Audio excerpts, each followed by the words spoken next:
My name is Jennifer Bresson, and the story I'm about to tell you is one that is filled with a wonderful memory about a father and daughter. That father and daughter was my dad and my 16-year-old self. The date is based on a personal story that I had with my dad when I was around 16. You see, to understand the story completely, you have to get a feel of what my father was like. He was a good old country boy who loved hunting and fishing outdoors, but didn't necessarily love the finer things of life.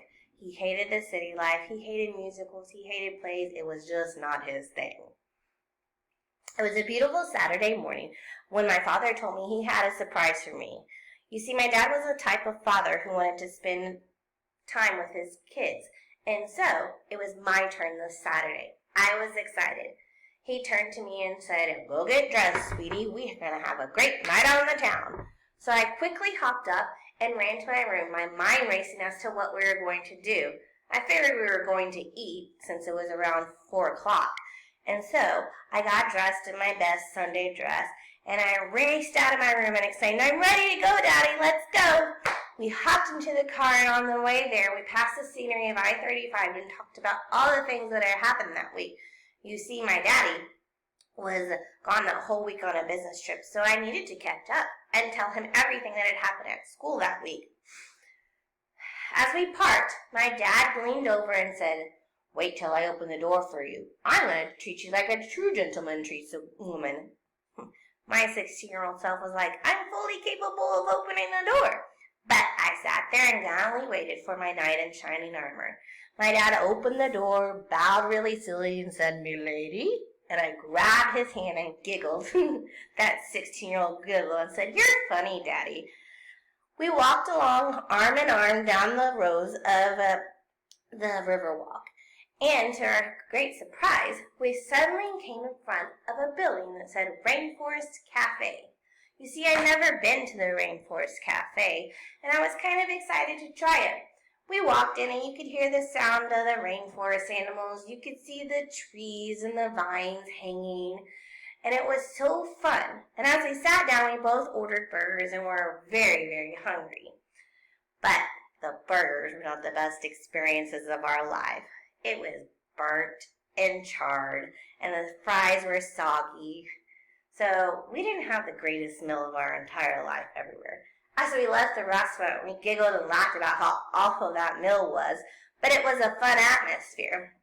Daddy wanted to go on a walk around downtown San Antonio, so I wanted to spend more time with my dad, so I naturally said yes. If you know the downtown San Antonio area, you know there are lots of historical buildings as well as some theaters where they have plays and musicals. Well, as we turned down Houston Street, we stopped in front of a theater that I love called the Majestic Theater. Dad said, "Let's go in and see what they're playing." My 16-year-old thought to myself, okay, that's weird. I just looked at my dad and was like, "Okay, let's go in," not thinking anything of the normal. I mean, maybe he just wanted to see what was playing. Or maybe he knew that I loved musicals so much. So we walked in, and as I'm looking at the posters on the wall, I suddenly see him out of the corner of my eye get in a line and say, "2 tickets for Jody Bressenham, please." My mind is racing at this point. What? 2 tickets? What is he talking about? This man does not like musicals at all. So he comes over and he hands me the ticket and says, "Let's go to sit down." My mouth drops. Daddy, it's the King and I. And to know that this was a significant event, my dad hated musicals. Absolutely hated them. Anything to do with singing and dancing, he could despise. But because I loved them, he decided it was a perfect date for us. So we quickly sat down on our seats, and the red velvet curtain slowly went up, and you could hear the orchestra swelling with their music and filling the theater.